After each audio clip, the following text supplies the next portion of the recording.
Are you attractive to him, her, Aronson effect? If you want to become friends with someone, what would you do? Send him, her a gift? Say some sweet words to make him, her happy?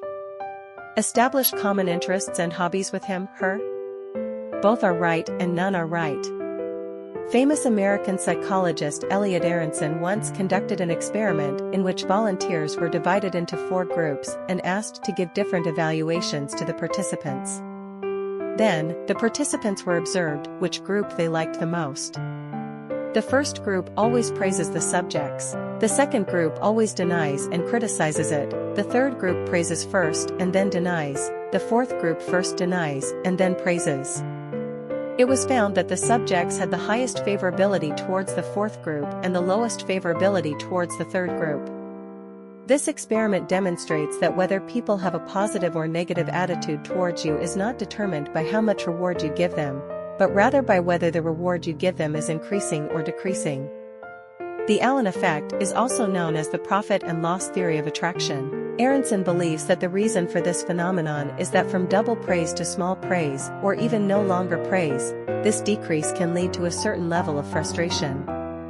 On the contrary, giving criticism and negation first, followed by sufficient affirmation and encouragement, will help the other party come out of setbacks, see hope, and work hard. A very famous case is the story of an elderly person from abroad who cleverly used the Allen effect to solve his own problems. After retiring, the old man wanted to be clean and bought a house by the lake, but there were a few young people playing around nearby. The elderly cannot tolerate these noises. Go out and say to these young people, "You guys are having a great time. I love the fun, and if you come here to play every day, I'll give each of you $1. Of course the young people are happy, so they work even harder to play. After 2 days, the old man frowned and said, "I haven't received my pension yet, so starting tomorrow, I can only give you 50 cents a day." Although the young people seemed unhappy, but I still accepted the old man's money and continued to come here every afternoon to play around. A few more days later, the old man felt very guilty and said to them, "I'm really sorry, inflation has forced me to reschedule my expenses, so I can only give you 1 cent a day."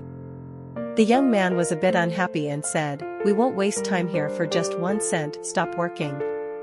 From then on, the old man had a peaceful and leisurely life. So, do you know how to become a more easily attractive person? In the next issue, we will go into the Rosenhan experiment to test how you can distinguish between the mentally ill and the normal in the psychiatric hospital.